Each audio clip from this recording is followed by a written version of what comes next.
Yeah. Yeah. Going on, you guys? How you doing? All right. I'm All good. How are right. you doing? Good.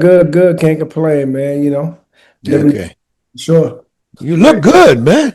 Oh, You appreciate look it. good. Yeah. Oh, man, appreciate it. Thank you. You know, and I Yeah. heard, and I'm gonna tell you something, Andre. I heard that you resemble somebody. Uh, I don't know, some football guy. Uh, Oh, man. What are you talking about? yeah, Reggie Bush. They said, Oh, yeah, that's it. man. That's it. Yeah, You know, he's a lookalike for Reggie Bush. man, that's my And boy, man. We used to now get. that I look at you, know what you do. Yeah, I used to rock that. I used to rock that. I used to have that chin strap. I used to rock that chin strap all the time. But no, that's my boy, man. That's my boy. We Yeah, do that all the time. It's crazy. yeah. Yeah.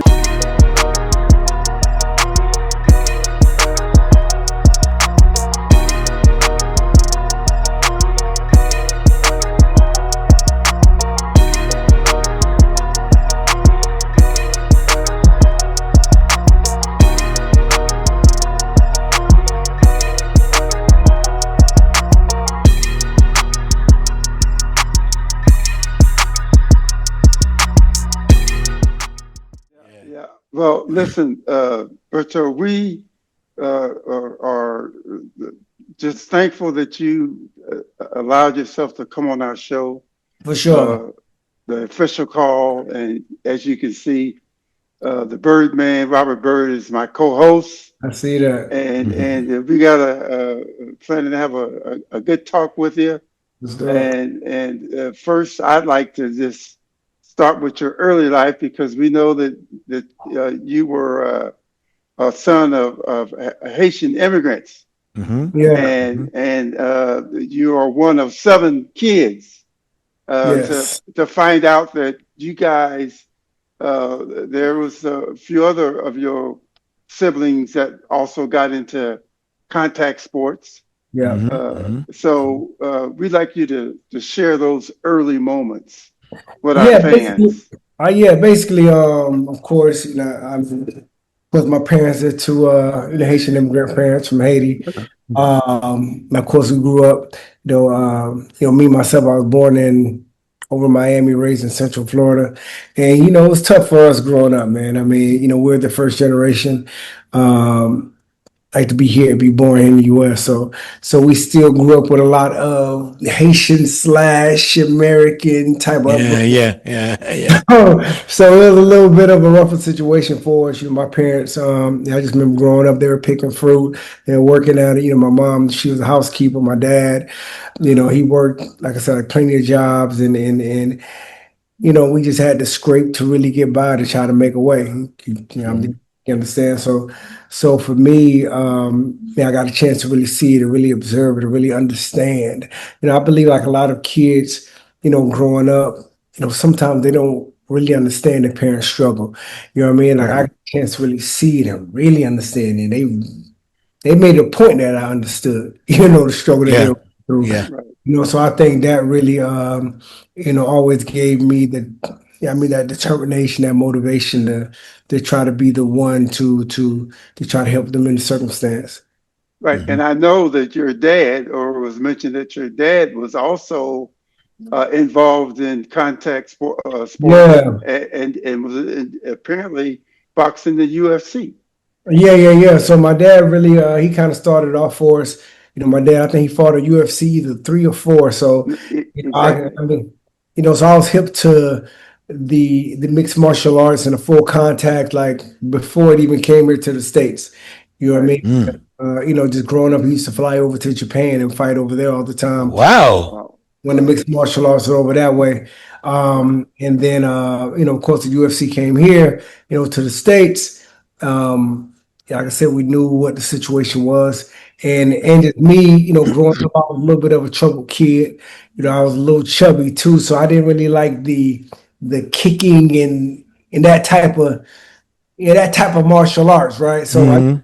to school a little bit, and my teachers are pretty much like, "Listen, you need to take this kid somewhere." I mean, he comes to school with this energy. They're tough. Yeah, I mean, you gotta do something with him. So while doing the mixed martial arts, you have to train in a few different disciplines. You got to do boxing, you got to do karate, you got to do judo, all these different type of things. So he just started taking me to the boxing gym with him, every time he went to train, and that was just a place I just fell in love. Man, I walked into the gym the first day. They threw me in the ring with a like a fat, chubby, was a Mexican kid. And in my mind, I'm like, I'm about to knock him out. Like I'm just too athletic, I'm too strong. Right. I'm gonna go get him. And the way he just floated around and just beat my ass for the round. You know what I'm saying? I left that gym, tears in my eyes, but at the same time, I was obsessed to learn how he did that. Mm-hmm. And like, I was fast, I was strong, but for some reason he had a certain technique that I didn't have. And he just, just did it easily and just finessed me a certain type of way. He just had his way. I was like, okay, I gotta figure this out. So the next day I went back the next day and, like I say, since then I was just stuck. And plus, just like Kenny said, the whole family, yeah, my whole family were fighters anyway. Of course, my dad, my two older brothers. They're in the mixed martial arts too. My other brother went on to be state and national, wrestling champion. I got two little sisters, they're national judo champions. So, I grew up in that fighting household. So, that's what it was. It's just all discipline and hard work. Anytime I'm in trouble, move the couches, move everything. 500 push-ups, 500 squats before you go to school. Whoa. This is the elementary school. Like, that's just what it was. It was just, Right. like I say, it's all we knew. Yeah. Yeah. You So know. your dad had a gym there, right? Yeah. Yeah, he still has Tiger it. World? He still has it now, the Tigers World Martial Arts. My older brother, he runs it now.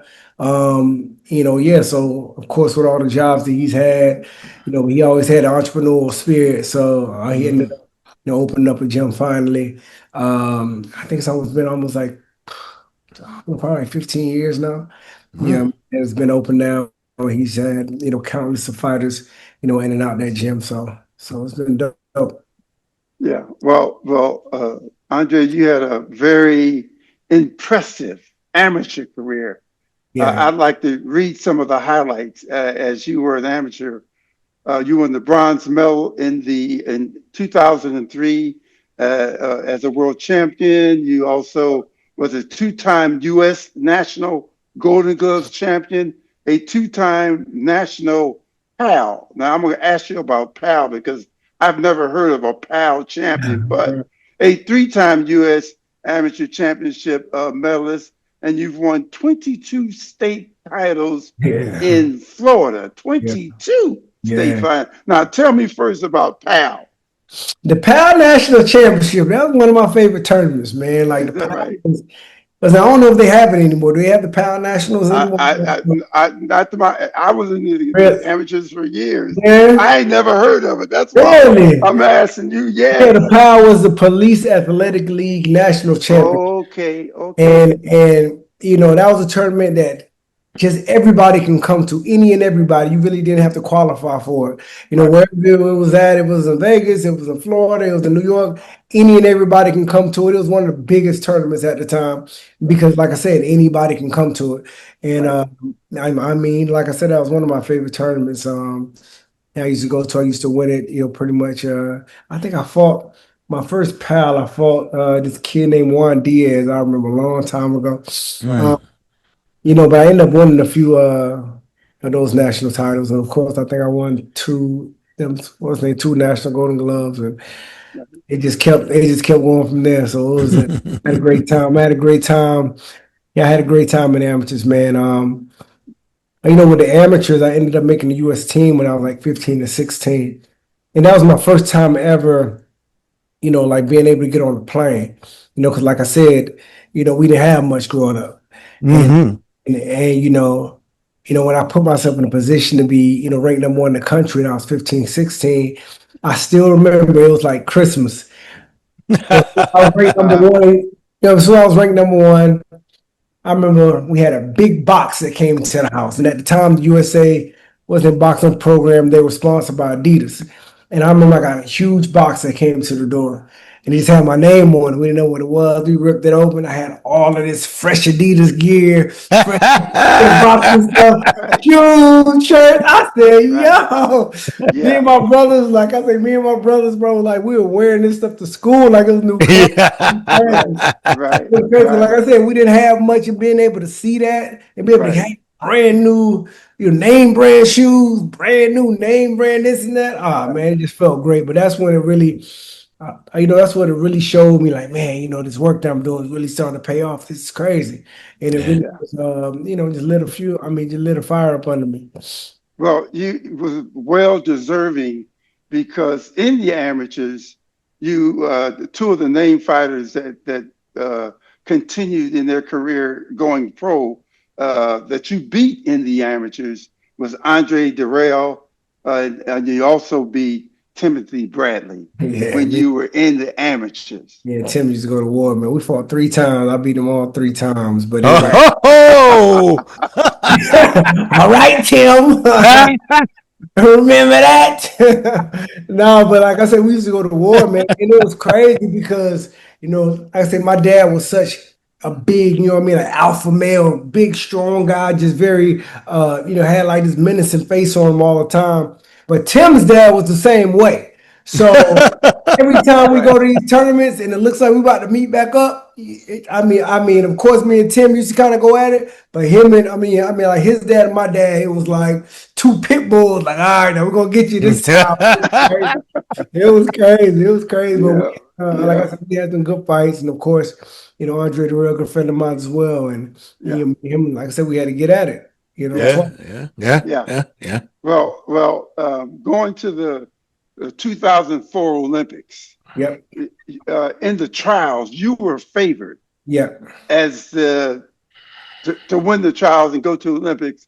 But something happened in your first fight. Well, I know what happened, but I want you to Yeah. share that with the fans. Uh, Yeah.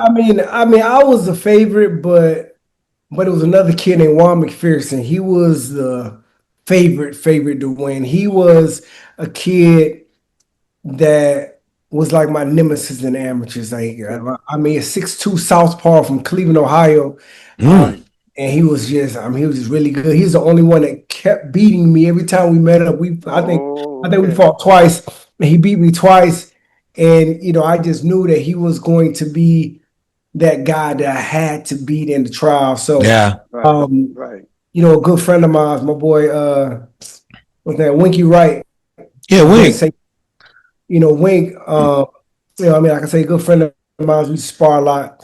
And it was just good timing, man. I think he was getting ready to fight, what's that, Shane Mosley.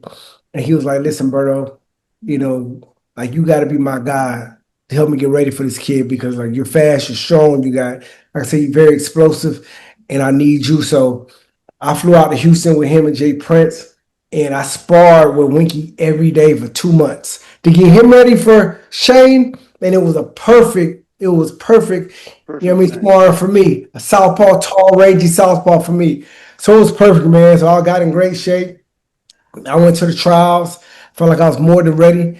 And I still remember sitting in the meeting with all the fighters when they were drawing the names and when the brackets were going to go. And then they got my weight class. And the first name they called, Juan McPherson, Cleveland, Ohio. And okay, we're waiting. And Andre Berto, everybody in there was like, the first day, the Yeah. first. Right. I looked at my dad. I just got up and just walked out. Like, I gotta get focused. Right. But Right. we had to get ready, man. And then, like I said, we met up the first day, and like I said, this kid Juan, man, he was just so tremendous. He was a great athlete. He had a lot behind him, and at the time, what's that? LeBron James was coming out of Cleveland too, and they were great Hmm. friends. Mhm. And the second part of the trials were going to be in Cleveland, Ohio, so they were kind of prepping it for him almost. But I went in there, I was more than ready, man. That was the first time I was going into the last round. Really beating this guy. I was up like 7, 8 points, and I'm like, man, finally. And I'm going in there, and then I remember hitting him with a shot, and I crumbled him. He leaned over me and I grabbed him and I'm talking about like in his ear, I was like, nuh-uh, nuh-uh, like you ain't gonna get away this time. And I was trying to sling him off me. I slung him Right. off me, then he fell on the canvas. And I remember his coach Al was like, stay down, stay down. He looked at Al, he went to And he rolling on the stayed down. canvas and Wow. act like, and that was it, man. They ended up disqualifying me for that. Right. And, Mm. Right. they disqualified me. We came back. We did like a petition on it. They reinstated me back in the turn. I mean, and he waited and rolled on the canvas until they picked him out. You know what I mean, in a stretcher and brought him to the hospital. Oh, wow. So finally, they reinstated me into the tournament the next day. I was at the weigh-ins the next day to fight again, and look who shows up. Juan shows up as well. Like, no, so it ended up being a big conflict, man. A lot of lawyers got involved, and they ended up stopping the whole trials just for us. We had to go through like 3 or 4 days of arbitration, and then Right. finally they just kicked both of us out. They're like, listen, we can't really come with a real agreement. We need to kick both of you guys out, and we need to keep the tournament going. It's not fair for everybody else. So I ended up being, kicked off the U.S. You know, And Mhm. I can understand how that made your dad feel. But yeah, being that your dad had dual citizenship yeah, in the US and in Haiti, yeah. explain to the fans what your dad was instrumental in doing. Yeah, man, he made some phone calls, but as soon as I walked out of the arbitration, because as you know, Kenny, you go to these Olympic trials, you're gonna have a lot of, pro managers, you're gonna have a lot of pro Right. agents, Right. Mhm. promoters, just scouting around.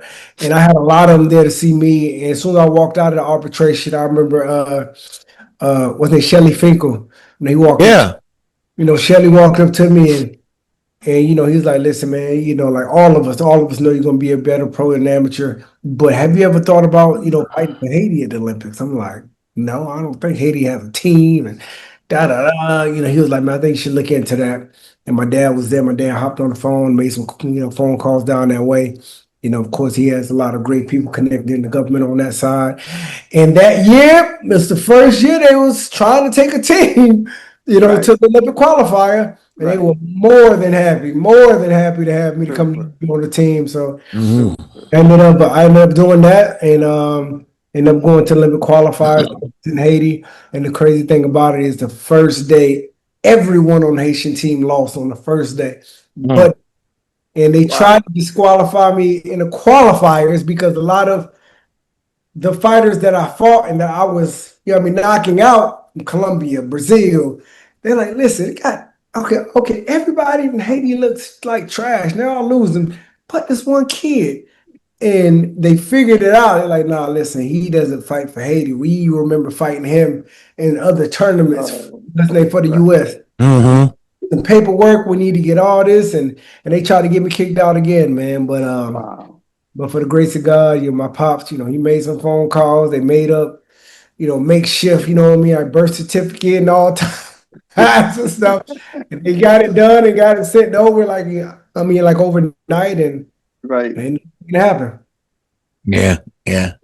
Yeah. Crazy. Well, you have a lot of firsts in your Yeah. life, and one of the ones that really sticks out is that you boxed in the last Showtime Boxing Championships card. Yeah, that's crazy. That was after 37 years Yeah, Showtime had been in the business, and yeah, you were privileged to fight the very last match in the Showtime Championship.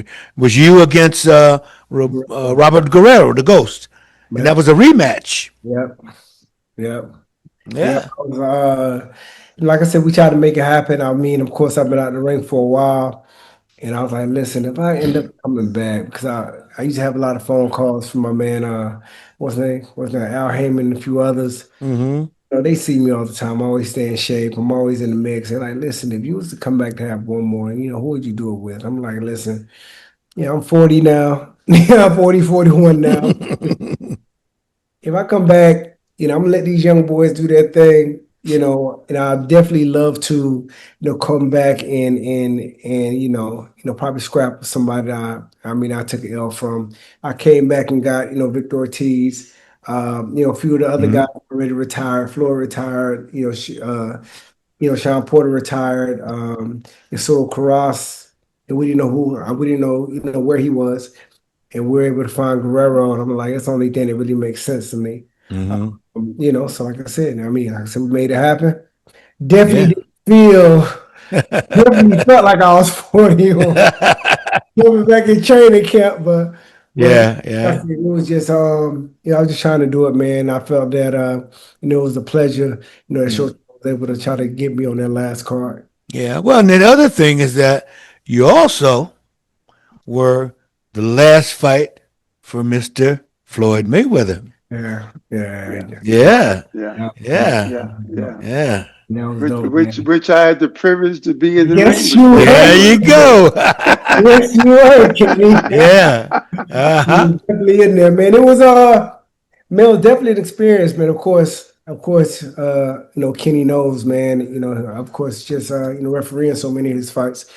I mean, it's not even just the fact of getting ready for just him personally. Like you got to get ready for that circus that comes along with him. You know what I'm saying? That's exactly You Yeah. know right. what I'm saying? So Those it's press about Yeah. conferences, Yeah. everything, man. everything. Everything. And like I said, I've known Floyd for so long.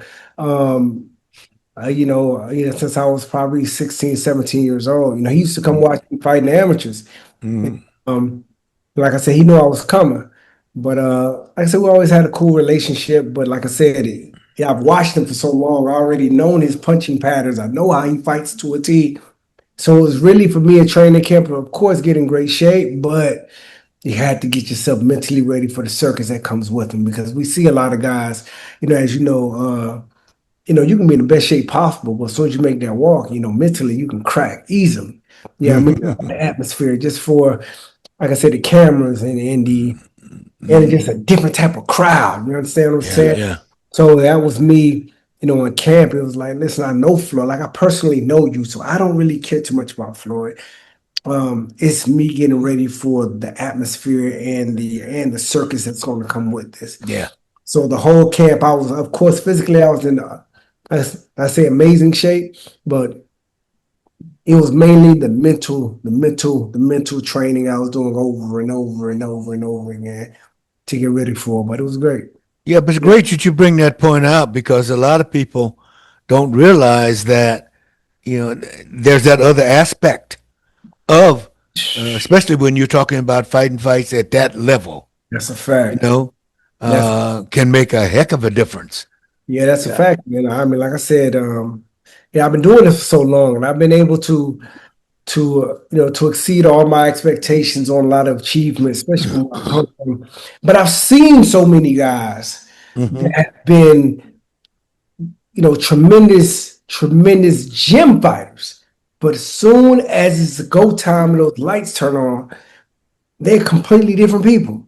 You know what I Yeah, mean? yeah, They're yeah, completely yeah. different people. They just can't take it to another level, once those lights come on, man. So I get a chance to see it, so much. I've seen, either you're gonna make that walk and be a younger man and become a man that night, or it's going to really let you know the truth, on who you are or where your mindset is that night. So Yeah. like I said, it's a different type of game, man. You gotta Yeah, be physically as well as mentally fat. yeah. Let me, And a lot of times people talk about fighters who don't give back to uh, whatever cause there is. You were involved in something called a project MediShare. Yeah. Do you remember that? Can you talk a little bit about that? Sure. Project Metashare is a great group out of Miami. I mean, of course, soon I turned pro, so I started, making money. I had some great, orphanages out in Haiti. Yeah, like I said, we've done a lot for Haiti. I mean, millions of dollars in our orphanages there. Built, plenty of water wells there. But I got linked up with Metashare as soon as the earthquake happened, actually. I was in training camp to get ready to fight Shane Mosley. And Hmm. then the earthquake happened, I believe, the week before the fight. And of course, just me just having a lot of family still there, and just me just having hundreds of kids that we've been taking care of for years, in these, in the orphanages as well. Just to hear, all the destruction, just to hear all the deaths of a lot of these children that we've been taking care of for so long. And of course, my family as well that were coming up missing. So it was tough for me. It wasn't something that I was just doing just to do. Like this is like my homeland. This is like I say, my real family. These are people that Mhm. that I've been out there. I've been able to touch and be able to build real. Like real relationships with Mhm. throughout the years. And just to hear about all these deaths and be able to hear about all these missing kids, being able to hear, and see my, I said my parents come over to my house. Like in tears because of certain, our family members either dead or missing. It was Mhm. something for me that was just hard, for me to continue to move and, forward with that training camp, man. Just the integrity in me, it was bigger than the money. It was bigger Mhm. than the fame of fighting, Shane Mosley for my first big, like pay-per-view situation. And then the Project Metashare group, as soon as I canceled the fight, reached out and they were one of the only groups that were, that was still taking private jets on that way, down to Haiti to help the people. And like I said, we got in contact with them. And as soon as we could, man, we hopped in that plane. We took off. We are down in Haiti, right in the mix of it, like right. Literally 2 days after earthquake, 3 days after earthquake, everything fresh. We were right there on the Yeah, ground. Mhm. They yeah, had the big, medical camp, and we were out there pulling people out of the rubble, man, and a lot of things that we seen just were, it was just crazy. Well, that's yeah, wonderful. I wanted yeah, to share with our audience because a lot of times they don't see the other side yeah. of of of of the boxers, the athlete, and the things that they do Yeah, that really count. You yeah, know, Yeah. and so I wanted to give you an opportunity to share that with our fans in the audience. yeah. Of course. I think, this fight game, of course, is great, man. We got a lot of ambition to do it and to be, world champions and to be able to achieve our dreams. When it comes to our ambitions, but Yeah. sooner or later, you have to be, you have to. Now you have to find something that's greater than yourself that you want to try to get back to, bro. Because, like I said, Right. just of course, the money is great, the fame is great. Achieving and winning these world titles are great. But once you achieve them, then what? Mm-hmm. Then what? You got to find something that's just, like I said, that's a little bit bigger than yourself that you want to, I'm trying to leave a different type of imprint Mm-hmm. Right. when it comes to your legacy or what people talk about. Yeah. Right. And you found something else I want you to share with us. You did a little commentating Yeah. with an organization called Dirty Boxing. Now, Yeah, tell us about that, you Andre. got out about everything, huh? Yeah, but I just did that. I think like what was it last week? Is that right? Last week I did a David boxing situation last week. Yeah. It's cool. Just tapping into like I said, like commentator situation in the like in the media space. I've always had a great relationship with media. Yeah. Throughout the years, I've always made great content. I've always had people trying to push me in that space because I can speak about, certain situations and I have, a lot of, like I said, like a great network, just the people in general. So we got a lot of great things coming actually, man. Next year, man, I got a show that just got picked up by a big distribution company that's going to be rolling out. I'm going to be on, I'm going to be like inside the ring, what's it, next week. So we're going to be tapping into a lot of the media spaces. And like I said, I got a few other shows, that I'm going to be doing myself as well, sometime next year. So we're gonna be diving heavy into the media space too. We'll be looking like y'all boys. Yeah. Well, before we let you go, Yeah. we want you to tell us, share with us, what young fighter out there today most impresses you. Young fighter right now. Oh,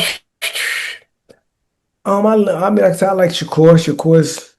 Shakur's sharp. Was an Inouye sharp. Was a Keyshawn Davis is great as well. Shushu Carrington, another good one. Um, of course, Tank Davis, but like I said, he's getting into a lot of shit nowadays. But I think the new generation, man, they got a lot of great talent, and guys like that, the Shakurs, the Keyshawn Davis, the Shushu Carringtons. Let me see who else I'm thinking about. I think Bam Bam is a beast. Boy, Bam Bam, he's a monster. Um, there's a lot of guys, man. What about that fella named I mean, Terrence something? Yeah, oh, I yeah. mean, you talking about young guys. I mean, Terrence, you know what I mean? I can say Terrence one of us. Like he one of the OGs. Yeah, he one of the OGs, man. But I think it's great to see Terrence, man. Great friend of mine, and I'm just so happy that he's finally getting his just due because he's been doing it for a very long time, and we've Yes. known that he's been that guy for a very long time. Mm. But Right. it's over there top rank. I don't think they really gave him his just due like I believe they should. But like I say, man, like God's time is perfect. So now he's like I say, he's in a position that I mean, like I said, that we believe that he's always should have been in. But now he's just enjoying his fruits right now. He's the man. Yeah, He's yeah, in the yeah. room right now, making a lot of money, making a lot of noise. And like I said, it's just his time right now, man. That's great. Well, Yeah. I'm gonna let Kenny close this thing out. But man, it's a joy talking to you. Appreciate you, Robert. Appreciate Definitely, you, my boy. definitely a joy, and we definitely appreciate you coming on the show, the official call. Yes, sir. And we're talking with a two-time world champion here. For those fans that don't know, he was welterweight champ in the WBC as well as the IBF, Yes, sir. and he's got credentials a mile long as to what he's done for the sport of boxing. Yes, sir. So Yeah. before we close out, Berto, could you give us a shout out to the official call? The official call, listen, man, it's your boy Andre Berto, two-time boxer world champion, and I am on the official call, baby. Yes, sir. All right. All right. All Thank you right. again. Oh yeah. From me and the Birdman, Yes, sir. take care. God bless you, brother. And Yeah. we'll see you in the future. Man, appreciate Stay. you guys, man. Keep doing your thing, man. All All right. All right. right. Stay well. Yes, sir. Stay well. And, All right. and Birdman, what I say you must obey. Okay. Let's do this.